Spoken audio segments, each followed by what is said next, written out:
on the Kunstberg, on the Mont des Arts, and hello to you too, people online watching us, joining us for this debate, this panel discussion on Brussels. I see people at the back. You're welcome to join us. There are plenty of seats available here at the front, so do come closer and join us for this discussion on the city of Brussels. In a moment, I will introduce our panelists, but let me tell you first that in my family, there's a saying going around. Whenever you encounter or meet someone or something new, you are being asked, is it love at first sight? Or was it a taste to be acquired, like olives and beer? Now, I've been living in Brussels for over 20 years, and I have to tell you, it was a taste to be acquired. It wasn't love at first sight. But as soon as you allow Brussels to conquer your heart and soul, then there's no way back. You love it with all its imperfections. Your heart bleeds for all its shortcomings. You rejoice for all its opportunities and possibilities, and you get excited and angry about what might and sometimes doesn't change for the better. So Brussels, a place de passage, a collection of communes, a cuckoo kid-like capital, and both from regions, a country and a continent even. It's a model and a model. And so that's what we will be discussing here today with these four panelists. Also, let me repeat that you are invited to put your questions to the panel at the end of the debate. We will make sure there's time for your questions too. So get ready, I would say. Take this opportunity. Also, the debate will be in English, some sprinkling of French and Dutch or any other language you might feel like talking. Of course, this is an international festival. That's why the new Bauhaus, new European Bauhaus Festival is what this is about. Okay, so the guests. Philippe Claus, let me start with you. Our mayor of Brussels, capital of Belgium and the European Union, and much else besides. Philippe Claus is a politician with a long-standing career in the Socialist Party. In the past, Mr. Claus was also an alderman for tourism, and that's not irrelevant to this discussion. Elke Von Nembrandt, welcome to you too. Minister of Mobility and Public Works for the Greens in the government of the Brussels region. She introduced the speed limit of 30 kilometers per hour in the city region and is currently working to roll out 40 kilometers of cycling lanes. Steven Beckers, welcome to you too. Mr. Becker's great passion is to make cities productive in every which way possible, from city farms to circular economy. He has both worked in Anderlecht. You may know the aquaponic farm on the roof of the abattoir. Perhaps some of you know it. He's worked in the European Quarter as well, at the Berlaymont building. He's an architect and consultant and developer, but most of all, he's a man of ideas about the city of the future. And last but not least, Antoine Dutrieux recreates the city at grassroots level with his non-profit organization Comuna. They dedicate themselves to the temporary use of vacant buildings, filling the spaces in ways that bring people together, one of the ideas of the new European Bauhaus. They empower these people, inspire them, let them inspire each other, and give them ownership of their environment. Art, beauty, and an ecological way of life play a big role in what and how his vision for the city here and now constitutes of. So now you know. Up to you, because I've been talking for way too long. In preparing for this discussion, I asked each one of you to think of a hidden gem, a secret, beautiful place in Brussels, close to your hearts, that not everyone may know of, not one of the top tourist sites. So I'll go around the four of you and ask you to share with us one of your hidden gems. And I'm starting with you, Elke Von Nembrandt. Hello, thank you very much. I have a big hidden gem, actually, and it's full with hidden gems within the hidden gem. And for me, it's the site of Tour and Taxis, which is a renovated part of, actually, it's a part of a town where you have old and new, and you have a reconstruction of the heritage. So the architectural renovation is done in a beautiful way. You have inside places, outside places, you have horeca, you have housing, offices, you have a bit of everything together. But it is full with hidden places. You have this wall where you a legal wall to put graffiti on, which my son really loves. You have this little park that is connecting bigger parks, so, and that is beautiful. It's you enter and you start with a green, and it continues, and thanks also to the city of Brussels, it's growing and growing, and for me that shows what Brussels can be. It's connecting nature to the heritage, but also in a neighborhood which is the other side of the canal. The canal in Brussels is actually dividing the city, has been dividing the city for a long time, and it's at the poor side of the canal, and it is really in neighborhoods that deserve to be discovered also by tourists. So I think that for me is the most beautiful place. And perhaps tell you one thing about the park. It's when I live nearby, that's why I like it, of course. And in the beginning when it opens, it was a long way. There's a part of the park which is a long way to the railroad. And it was a lost space actually that was opened and renovated to make a little park connecting a neighborhood to the bigger park, and it's with a gate to enter, but it's always open. And the first time when I went there, I went to discover, and one of the people in the neighborhood said, no, it's private, you cannot go in there. I said, no, it's a public space. No, that can't be, it's so beautiful, it must be private. And that's something that touched me really hard, because the people in that neighborhood we're not used to having governments investing in them, in their neighborhood, and showing them, this is for you, this is your public space. For me, is a very important motivator to make sure that when we're investing in public space, do it in all neighborhoods, and making sure that everybody feels an owner of this public space and feels welcome in a public space. So the site of Tour and Taxis is something to be discovered and explored. Antoine Dutrieux, what's your hidden gem? Thank you for the moment. So I have a little problem here, because I can't really share about only one hidden gem. I would rather share about 1 million or maybe 6 million of them. Why so many? I'm not going to talk for an entire day, obviously, but we could see actually a few years ago that there are in Brussels about 6.5 million square meters of empty buildings in the region of Brussels. And as you might have heard through the introduction of Annelies, I'm obviously very excited when I see an empty space, because it just creates in me like a wave of imagination, of inspiration, of what we could do with this empty space.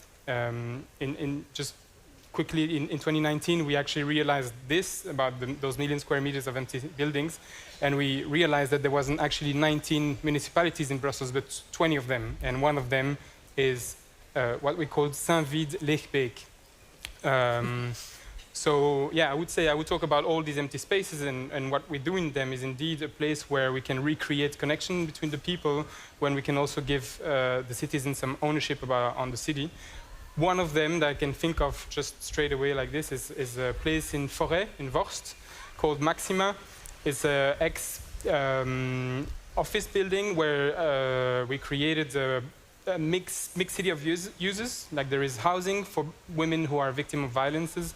There are office spaces, there are sports places, there are cycling ateliers, there are a lot of artist ateliers as well. So we try to create an environment where a new dynamic is started, and when people realize that actually they can bond together as well as empower each other. And we think that through these little cracks in the city, we can actually try to bring up their voices to the people who, some of them are on stage with me now, who are making the cities, and so that they can make the cities inspired by us citizens.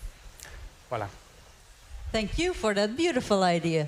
Monsieur le bourgmestre, quel est votre jewel préféré? Well, it's maybe strange, but I think about the symmetry of Brussels. Because if you want to discover Brussels, Brussels is a hidden city. It's not easy to discover. There are so many things different, and you know, it's a very complicated city. And as you said, that's not the first time that you love this city. And the symmetry of Brussels is very strange, because it's a place where they are the history of Brussels, But the people who think about this symmetry 2 centuries ago think about the symmetry like a garden. It's not like the common symmetry in the other city with only with the people who's burying there, for the family to visit. There are a lot of family who goes there. There's also a lot of history of Brussels.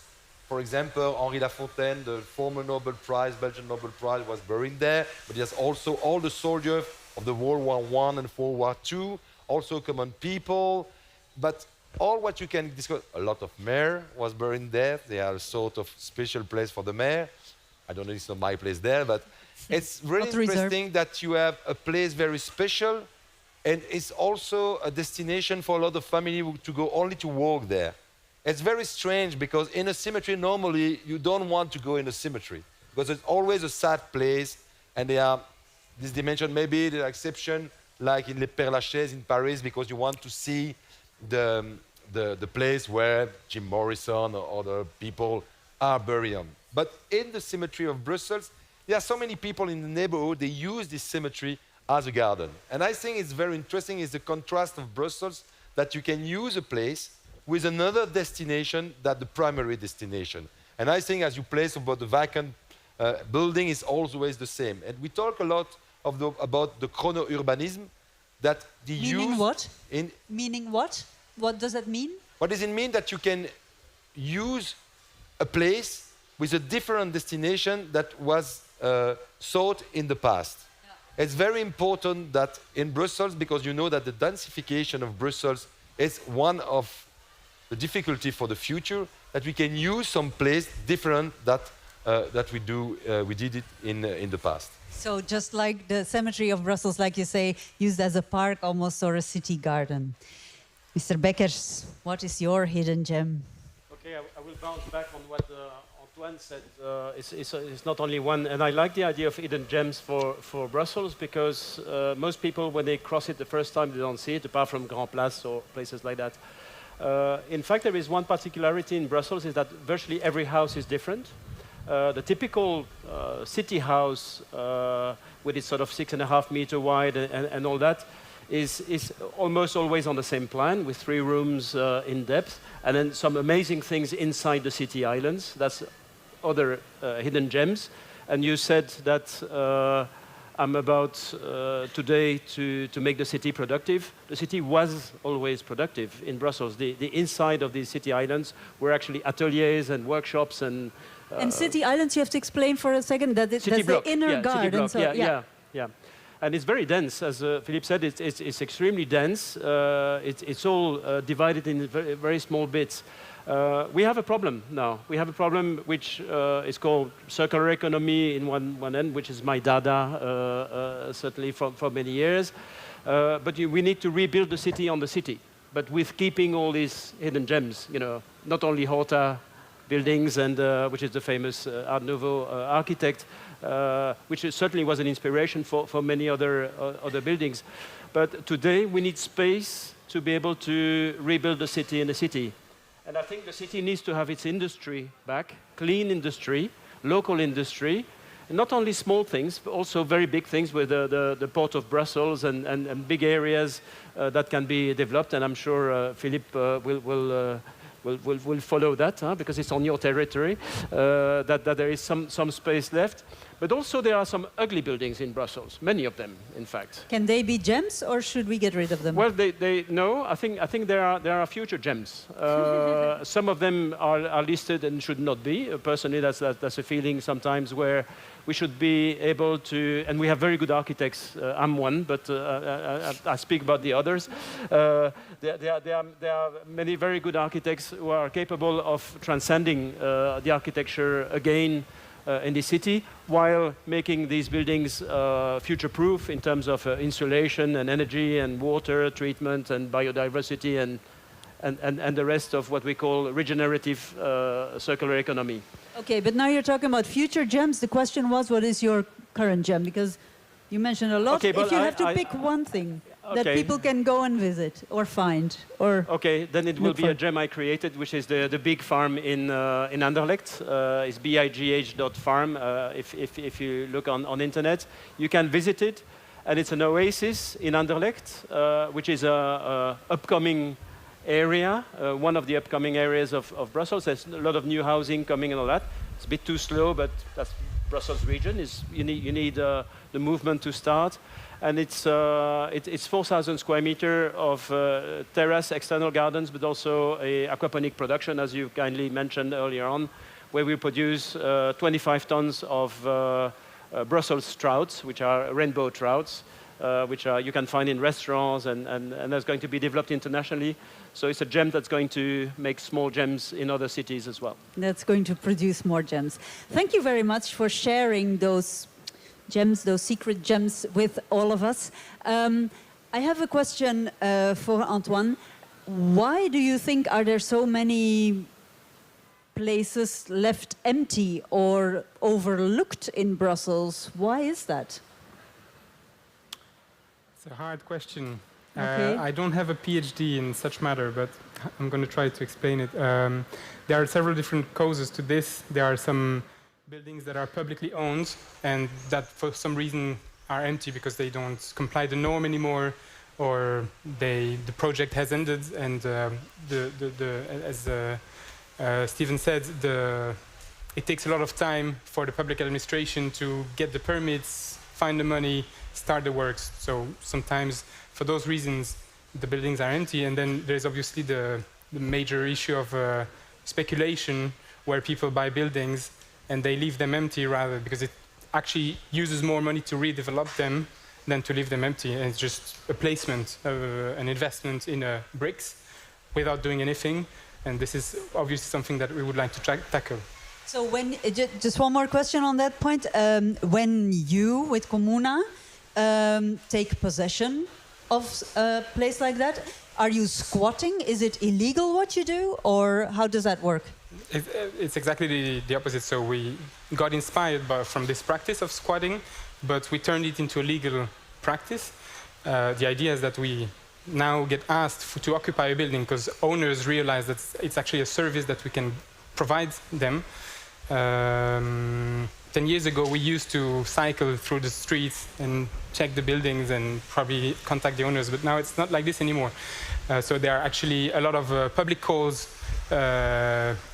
published by the public authorities. So people start to understand that this is something that is an advantage for the owners. And so basically the idea is that we sign a contract, so everybody's protected. We get the keys, we use it, heat it, insure it, and then we create a social cultural project in it.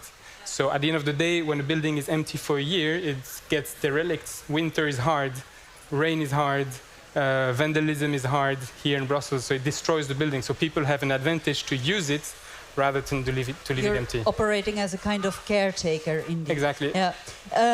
Monsieur Close, yeah, this sounds like a cheap and a good solution for a mayor who cannot maybe decide on every building on his territory and doesn't have the money to keep up all the property of the city itself.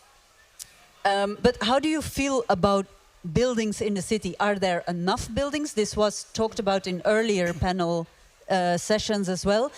Should we go into the future with the buildings that are there now, or do you feel it's important for a city, in order to be future-proof, to keep building landmark buildings that a city has to have a identity through building? How do you feel about that? Well, it depends. It's always a combination of a lot of things. You know, during so many years, Brussels authority didn't decide for the future of their own city. You know, it's only at the end of the 20th century that the Brussels authority can decide for the urbanism and for the construction. During so many years, we are a using city, only for the people, for the users, not for the inhabitants. And I think one of the big revolutions in Brussels is the same with Europe, I think, is why the moment when we decide for ourselves, with a goal, a common goal for Brussels, for Belgium, for Europe. But during so many years, for example, in the European area, in the European district, no one would decide the future. There's only a superposition of the demand of the European authority, without the advice of the inhabitants, of the authority. So And it's then- really something from outside planted in the city of Brussels and no real connection is what Yeah, you're there are no saying. real collection, and then they are a sort of.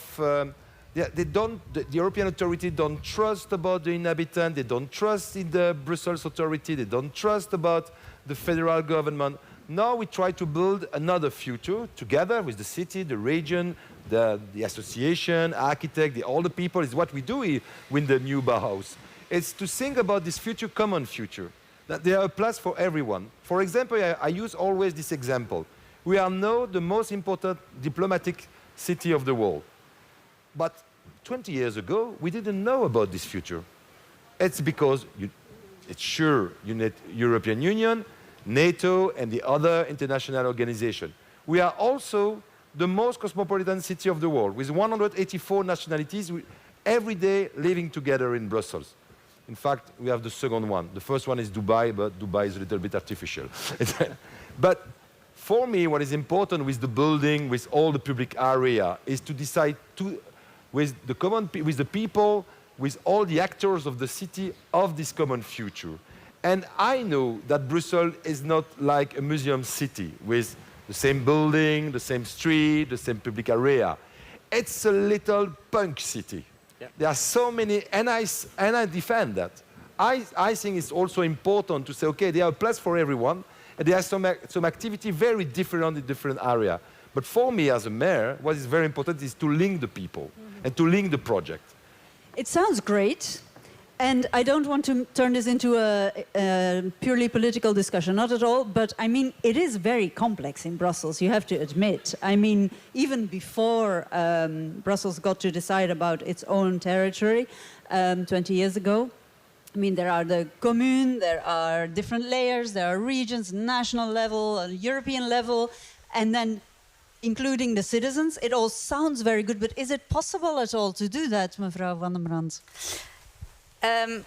We have to make it possible, and I think it's true. Brussels is complex, and I think every politician is sometimes frustrated about it, and we do need to change it. But in the meantime, you need to have a plan, you need to go forward, and I think it's a disadvantage, but it has two advantages. The complexity makes that you need to collaborate. You cannot do something on your own in Brussels. You always need to work together. And that's good because you create this mindset of working together on your city.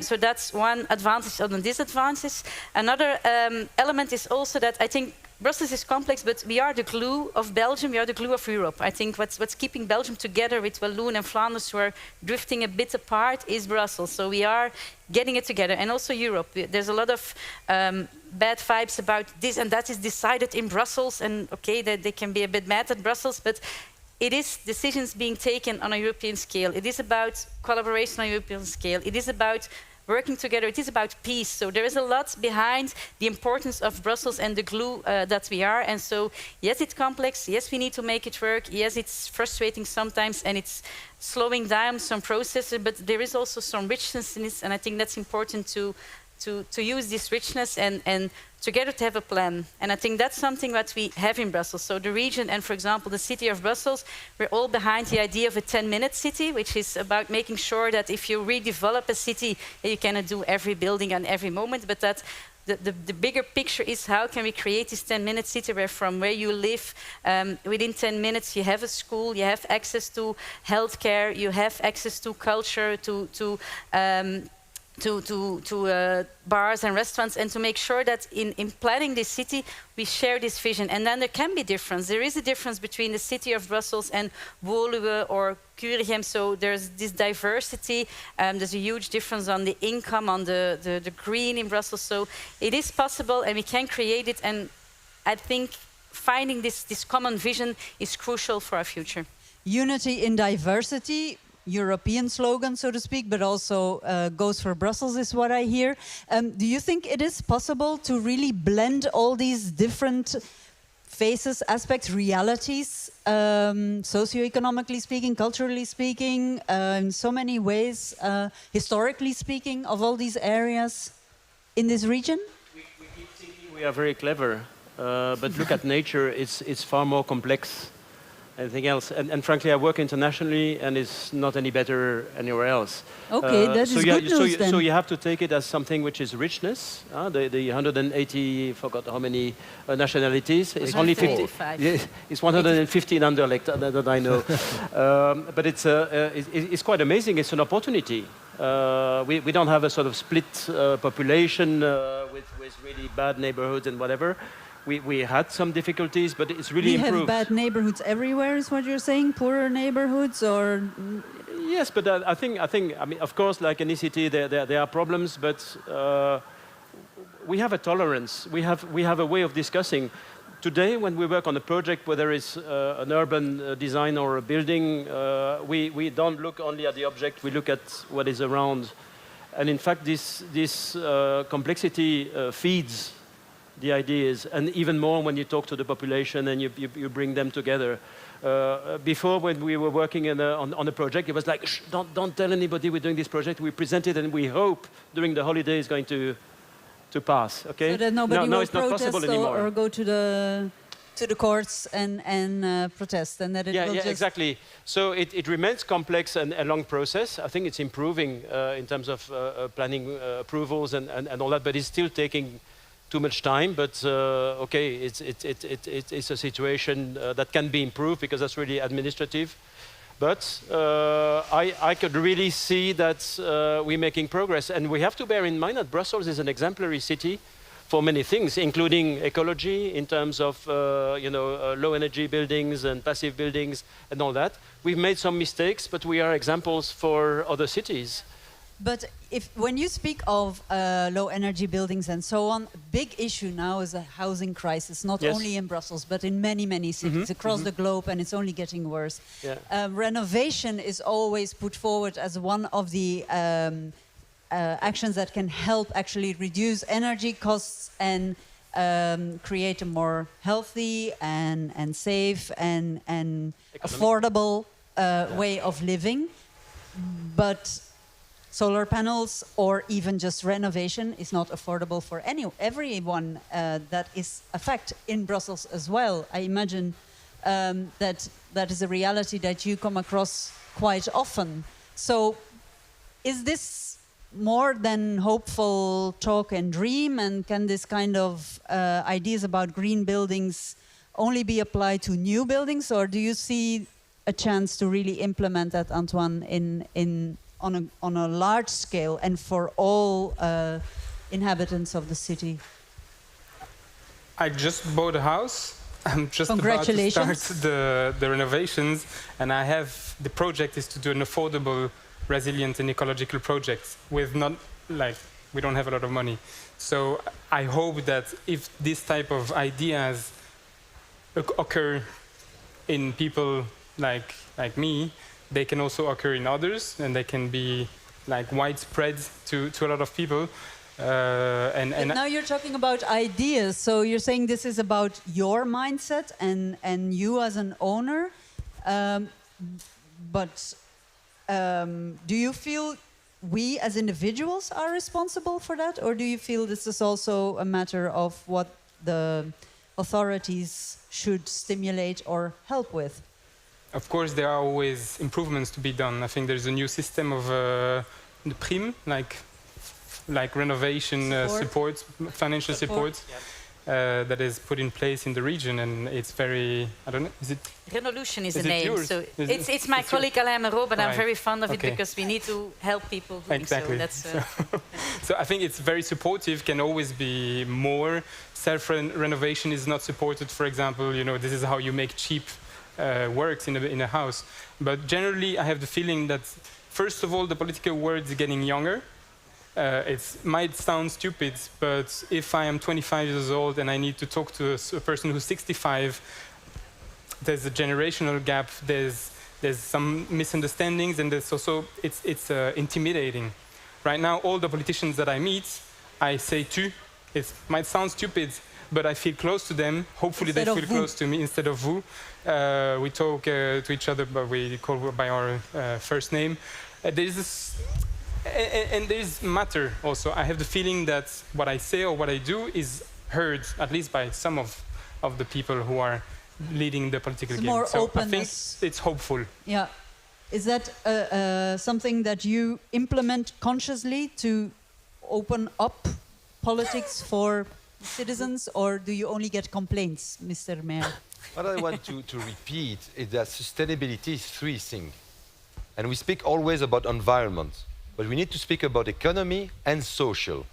For example, Mr. Speak about this prim, and it's very important, but at the beginning of the 21st century, this is only for the owners.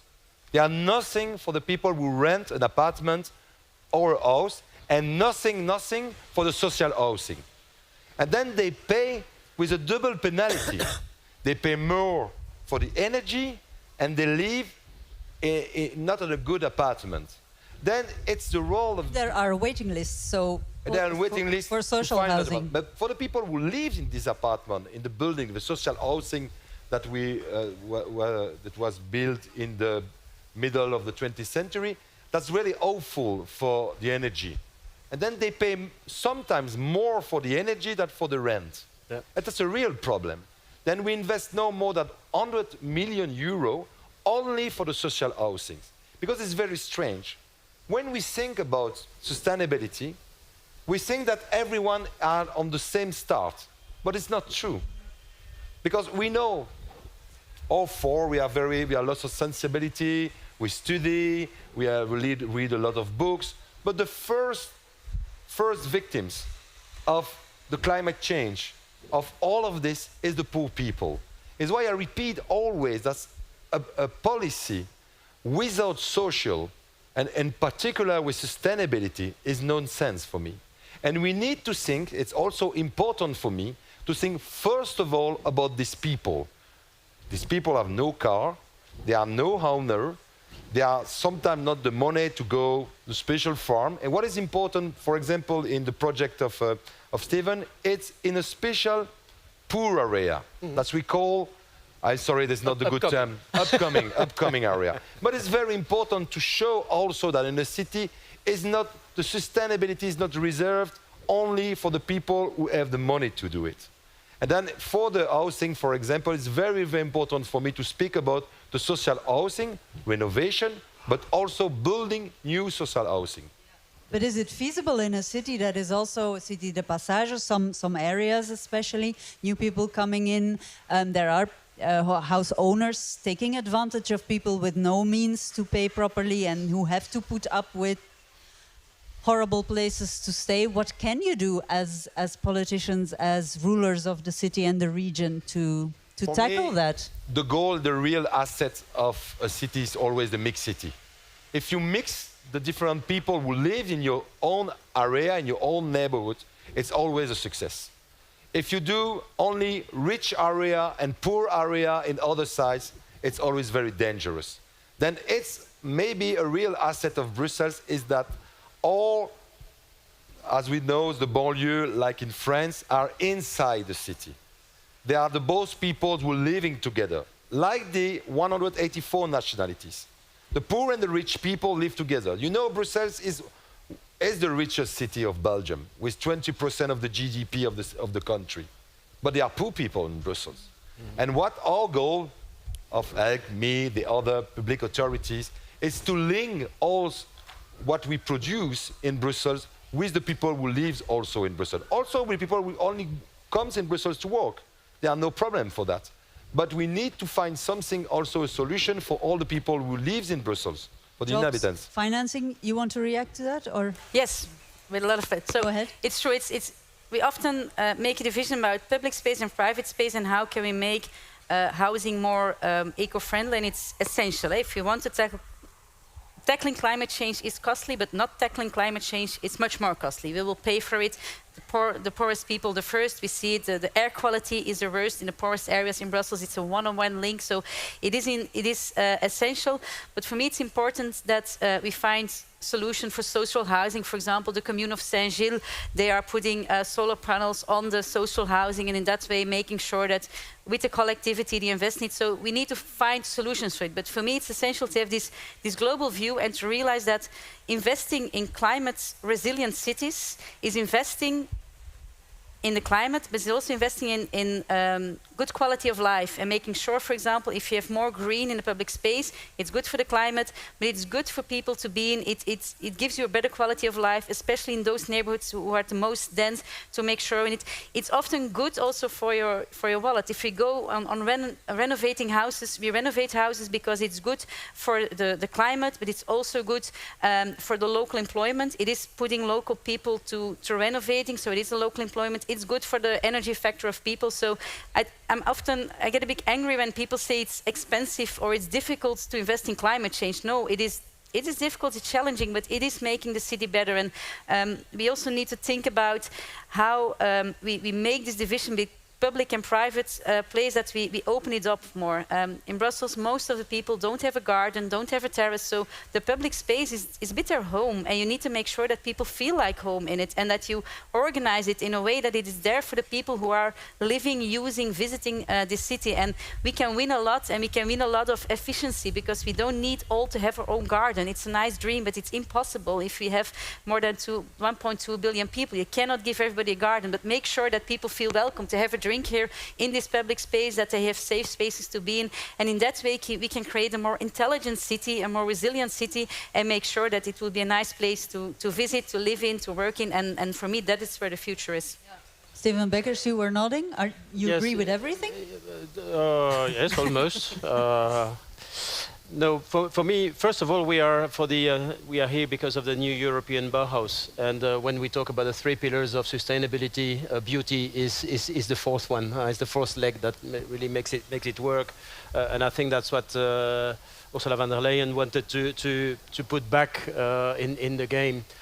In terms of put software in the hardware, put a soul in the project, and the logistic and politics. Well, meaning, zin, as man says in Netherlands. That, for me, for affordable housing, where there is renovation, we work on Renolution project as well, so it's very interesting to see the extent. 25,000 houses to renovate each year is a huge job. And as I said, the city itself needs to be productive to be able to, let's say, in an affordable way, produce the maybe standardized products, even for affordable new housing, standardized product. Today you can prefabricate everything with every piece being different because of robotic, because of computer work, programs and all that. So you can do beautiful architecture that should be cheaper. But you need to do it at a bigger scale. And also you have to try not to import, not only for ecological reason and for logistics and for mobility, but you have not to import things from too far. And there are many things we can produce. We can, of course, circular economy is also about not wasting material, raw material, and reusing it in the region, or let's say in the metropolitan area, because you cannot do everything within the city. But it's really a way of dropping the price. It's not going to happen in one day. And as the minister said, it takes time, but to be resilient, you really have to do it now and at a big scale. We don't have time for gadgets anymore, for testing. My farm is, for me, a gadget. Now the next one should be 10 times bigger. And we need to really make it sound, both in economical terms, social terms, with social economy, and the environmental aspect. And in terms aspect. of material, what should we envision then of construction materials, for example? You say build the fabric somewhere, or? This morning I was in Nantes talking to a company that's doing zero carbon cement a few weeks ago, and it's coming to Belgium, maybe not to Brussels because we need the space. We're talking about carbon negative concrete, from recuperating demolition concrete to really make new concrete. It's a question of regulations on that, but they're already doing it in Holland. So we need also to look at what's happening. That's the great thing about Europe, is in fact, we have lots of ideas, but lots of solutions that exist. And this sort of events of the new European Bauhaus should be also the platform to actually put these things together and say, hey, look, in Amsterdam, they are doing already close to 500,000 tons of new concrete from old concrete. And it's better concrete than even from new granulates. So it's quite unbelievable. And so we need to develop that. It's going to start probably in Liège. It's not too far. We have the canal. We have the transport. Mobility with the canal is essential. We were yesterday with Shipit, who are installed on the canal, doing the the logistics for construction to avoid to have, I don't know how many thousands, you probably know better than I do, but thousands of lorries per year in the city. And the lorry is not only a lorry on the road, it's a lorry blocking the road. And it's storage of material in the street while you're building. And so that can happen in the port of Brussels. This, again, is something quite unique. It happens a little bit in UK, it happens a little bit in Holland, and now Brussels is showing the way. It's fantastic. So that's really rethinking the city on a different level, on a different scale. Yeah, just to add one example, Yeah. it's also using local materials, and we always think we don't have it in Brussels. There's a lot of local materials. This one company in Brussels who's using wood from the Zoniewoud, which is our big forest, and they're using the cleanup wood. So the wood that needs to be needs to get out for maintenance of the forest. Yeah. And if you only take this recuperation wood, you can make sure that all the new ceilings that are necessary for parquet, I say parquet floors, wooden floors, that you can use it. So it's also about using the materials that exist and being more creative in using our city and being a productive city, not shipping out, taking wood from the other side of the world, and we're now shipping out our wood and making sure that we have a local circular economy, and there's a lot to win there, and there's a lot of potential that is for the moment not being used. Before we open the floor to the audience, I would like to bring in one concrete example also of change in the city. I think it's this weekend that 10 years of Picnic the Streets is being celebrated. This was, for those who don't know or remember, an action and something organized by citizens of the city of Brussels. They occupied a Beursplein. In order to demand that it should be made traffic-free, free of cars and so on. And 10 years later, you may have noticed, or you may know, that the whole boulevard between the Beurs, even Fontenas, and Broekère is made a pedestrianized zone. So, is it fair to say? Were you there at the time, Antoine? For example, I wasn't partying. You wasn't. You weren't in Brussels, taking. yes, sure. Yeah, but not picnicking in the streets. No. Okay. But is it fair to say that at that time the push had to come from the citizens themselves? Politics at that time was not going to move. There were too many conflicting interests. Whereas now, maybe, as you mentioned before, there's more open ears? There are more open ears, would you say? I would say, I mean, the city is made by several different worlds that meet. There's the political world, there's the company world, who have a lot of financial interests and probably also visions. At the end of the day, small business owners. At the end of the day, again, tourism. I think it's important, and I guess also this program, the European Bauhaus, is about this: is to put the citizens back at the center of it, because those are the ones who enjoy it, who suffer from it. So I think the example you give is obviously very it's marquant. It's significant exactly. In that sense, yeah. And I think this is exactly the association I'm working for, but as well as so many other people are trying to create those bubbles everywhere, and not only about the public space, but also about the housing crisis, the ecological crisis, and all the sectors that touch the people, the education, the arts. So there are lots of good practices that you are actually offering as an inspiration to decision makers. And the fact that we make it seriously, and that we can be looked at as a serious actor in the sector, who, you know, we are square in You're not revolutionaries, is what you're saying? Or somehow, yes, but we try to work with the people that are around us rather than against. And I think that the fact that we are serious makes us and the others be a potential partner for the people who make the city with us. So I think it's very important that, yes, we keep organizing ourselves rather than fighting. That's my point of view, obviously. Thank you for that. Burgemeester Kloze, you were not the mayor at the time of Picnic the Streets, but you were already in politics. And I'm the mayor during the walks of the Voilà, pedestrian zone. exactly. I was going to ask It's really you, easy. how do you look back on those 10 years? What have you learned? What will you take into the future as a lesson of that whole episode that's not finished and it's not over yet? I mean, there's still debate going on about how it's organized, what its cost was and is to a number of stakeholders, if I may use that word. So what did it teach you? But first of all, one of the biggest problems for all public authorities, it's the time. The time? The time. All the things take too much time. Because when we decide something, and after the end of the process, it's maybe after 6 or 7 years. And then for the trust between the citizen and the public authority is very difficult. If you see what it happens with the pedestrian zone, we decided in 2014. At the end of the works, it's 6 years later. And it's very quick, 6 years, for 1.5 kilometers of pedestrian zone.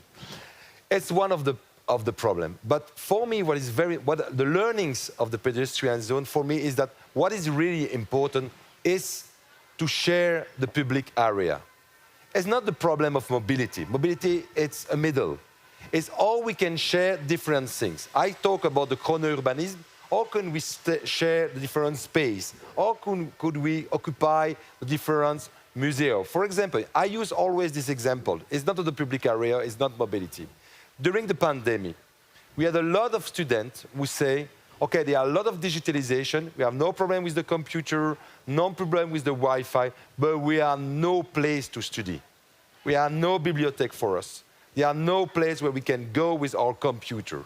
And now we use more and more administration after the hours when the authorities and the people who work in the administration goes out to use that for the student. It's the same thinking that for the public area. Like you said, use it during the day purpose. with one destination, and after that, there are maybe, look what we do here. Look what we do here. Normally, it's not the place for debate. It's a place where the people goes around, they goes in the public area, and now we decide to do it here outside. It's for me the future of Brussels, the future of the city, to think about other utilization of the public area and of the building. But I'm also curious about one more thing in that regard. The debate that's continuing about how to use public space. It sounds like, okay, this should be open, everybody should be able to use it. But of course, there are conflicting interests. For example, there is the touristical angle that you can take to look at public space. Or do you say no, local small businesses should get the last say in how we use this space? Or should it be the ones living around the corner? How do you negotiate all those different outlooks on a public space? Because that's at the heart of the discussion, isn't it? But it's not the public space. It's how do you decide that more inhabitants comes in your street to live? For me, we have this plan we call the city in 10 minutes. Yeah. We need to build more public infrastructure like school, cultural centrum, sports centrum, green area, public transport, commercial. If you do it in your city, there are more and more inhabitants in your city. For example, the city of Brussels, in 20 years, there's 55,000 people more. For the region, Brussels region, is 200,000 people more in 20 years. It's because the people have this feeling that it's better to live in the city than outside the city. There are people goes outside also, but the figures are very clear. There are more and more people who decide to live in the city. It's for me a good reason to go forward with this destination. And with the tourists, there are a lot of people who say, yeah, be careful with the tourists. Okay, but the tourist is also employment. It's also economy. Then we need to find a balance. It's like when I speak about the European area. If you do only a place for the office there, it's really boring also for the people who work there. What happens now in the European area? More green area, more restaurant, more housing, more culture. Will the buildings be opened to people after hours like the... I think it's very important to discover that. We do it in our new administration. There are more than 350 places only for students after the hours. And you After say Europe could copy that example, for example. I give an example. During so many years, it's impossible for the common citizen to visit the European Parliament. Or what do we want the citizens? To discover where the representative of the citizen goes. It's very difficult. It's more easy to visit United Nations than European Parliament. Now, the parliamentarian exists, the Museum of Europe exists. There are so many places to discover Europe. Our new goal is to do something very good, and with the support of, it's one of the great projects of Elke, of the Schumann-Plane. The Schumann-Plane, everyone knows about that. The Berlaymont, the building of the Council, there are so many images of that, but it's not very a good image of Brussels, of European institutions. So you want to open it and up then we and have make this it project with the accessible. region to do something very better and to give at the European citizen, European people, a better image of the European building. Okay. Clear stories. You want to add one last thing, because then I want to open the floor? Yeah, very shortly, you mentioned the problem with time. I think I have a solution for that, if I may give an advice. We love solutions. It's the notion of roadmap. If we build a solution and a vision, not a solution, a vision altogether, there are many ways of getting to the vision. And when you have a mandate of 3, 4, 5, 10 years as politicians, but it's the same thing in the private sector. Mandate of 10 years, I agree. Yeah, okay. Mandate of 10 years. That's not going to happen tomorrow. No I don't comment. think. No, but it's very important to be able to do things steps by steps. And I'm saying that because I have a problem with the way the pedestrianized area, not specifically here, but in many places, and happened. It was done in one go. And there was no roadmap to get there slowly but surely. And in fact, in many cities, and I worked on Toulouse and Montpellier and whatever, where inhabitants were fleeing out of the city when it became pedestrianized, because there was less security, there was less, in fact, urban noise. And even worked with an acoustician to see how we could resolve the problem of somebody kicking in a can in the street at 2 o'clock in the morning, and you have 20 people opening the lights, opening the windows and throwing their shoes at that person, because it was too silent. And in fact, there are things like that we have to be very careful with not... Let me give another example. I was talking about concrete earlier on. Why do I work on concrete and glass? Because I was fed up with people saying everything should be built in wood. I love wood, but we have to look at all these things. Nature is variation, and public space also should be varied. And maybe it's a question also of using differently at night, during the day, the weekend, the public space, also in terms of mobility. So that's just an advice on creating a roadmap rather than changing in one go. Not Or all, even not if the all one go electric takes 6 cars, years. because it won't work. Not only that, or maybe not only having a painted light for the bicycles, but opening more and more, which I know you're trying to do, but more and more proper cycle tracks like you have in Holland. Okay. I know you want to react, but maybe it's going to be addressed by people in the audience. I see fingers, yes. A microphone is coming your way. Please state your name and what your question is and to whom it is addressed, if you like. Okay, Please. yes, my name is Paola Momori. Hi. I love this city. I love Brussels. I've been living here for many years, and I have a question for you, Minister. First, thank you for your work. Keep going. There are many people that support you, and I am one of them, so go ahead. Thank you for the 30 kilometers an hour, too. And my question is about cars. By when will we have a city with less cars, where even cars can pay to get in? So free of cars. When will we have that? Okay. Everybody heard the question, when will we have a city free of cars? Elke The Von whole Nembrandt. city free of cars, I think that's a dream image, but there will be cars in Brussels. But the idea is to have fewer cars, and that's an essential goal. And it's important that there's a roadmap for it. We have the roadmap, it's called Good Move. It's a mobility plan.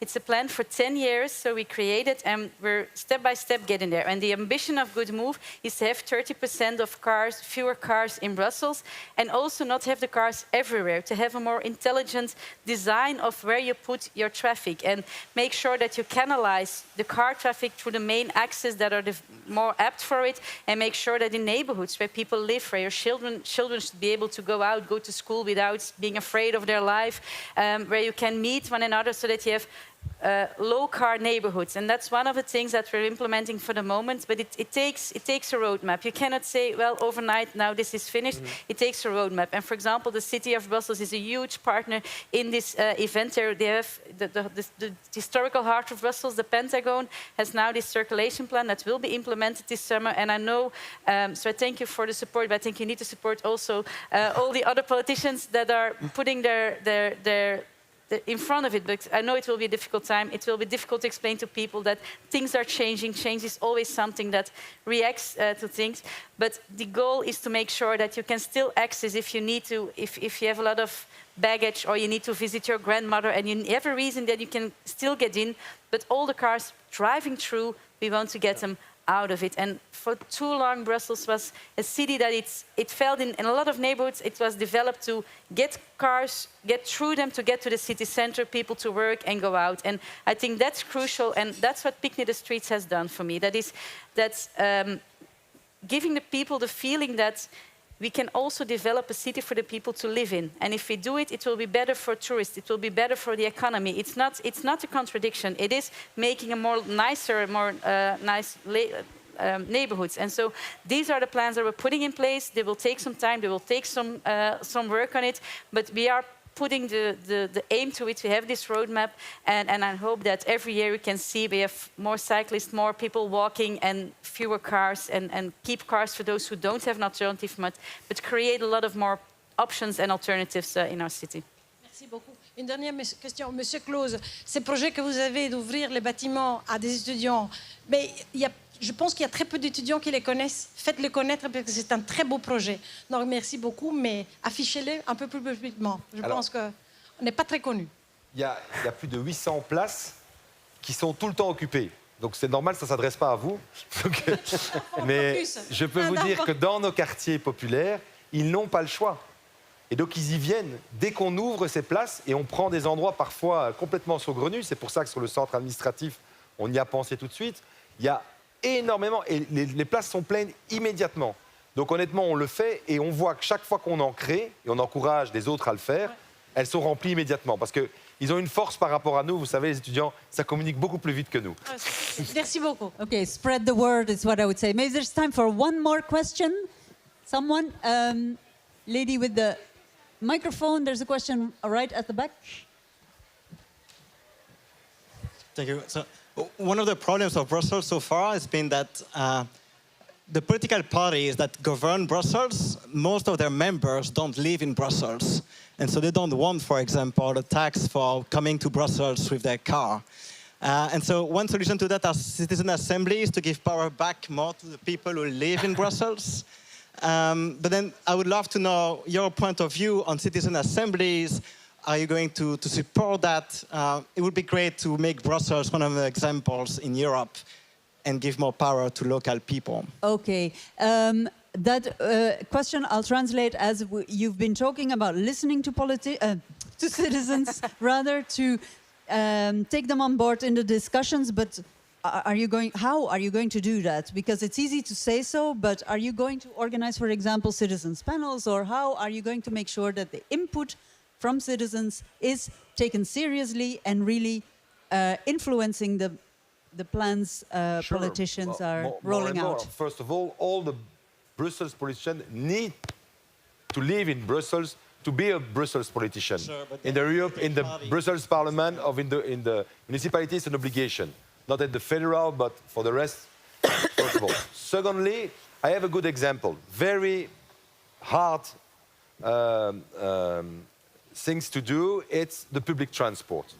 One of, for me, the response for another mobility is also the public transport. Bicycle is very important, and we are in charge with Elke of big projects. For example, in Neder-Overenbeek, in the north of Brussels, we want to build a new tram.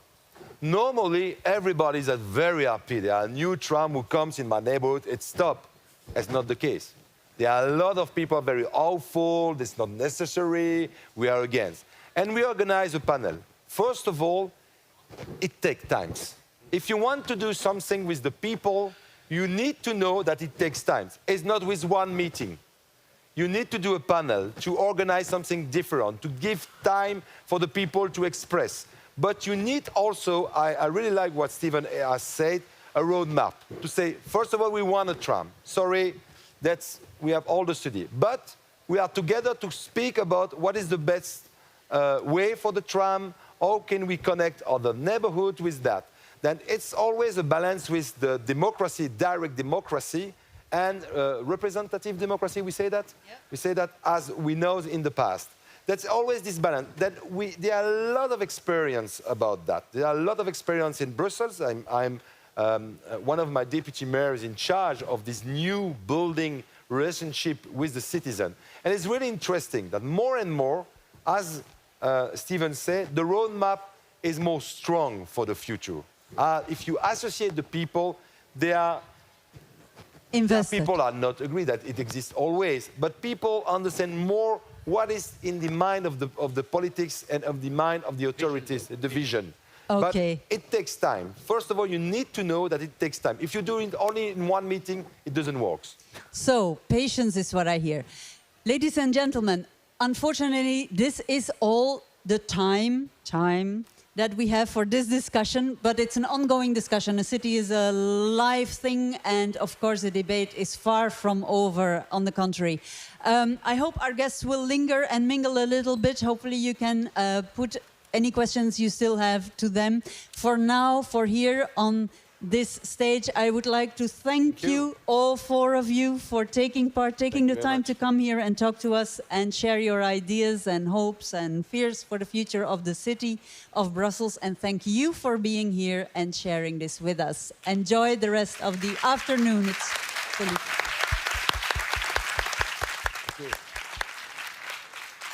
And just before you may go around roaming the Kunstberg, the Mont des Arts, let me say that at 6:15 there will be a new presentation here, artistic musically.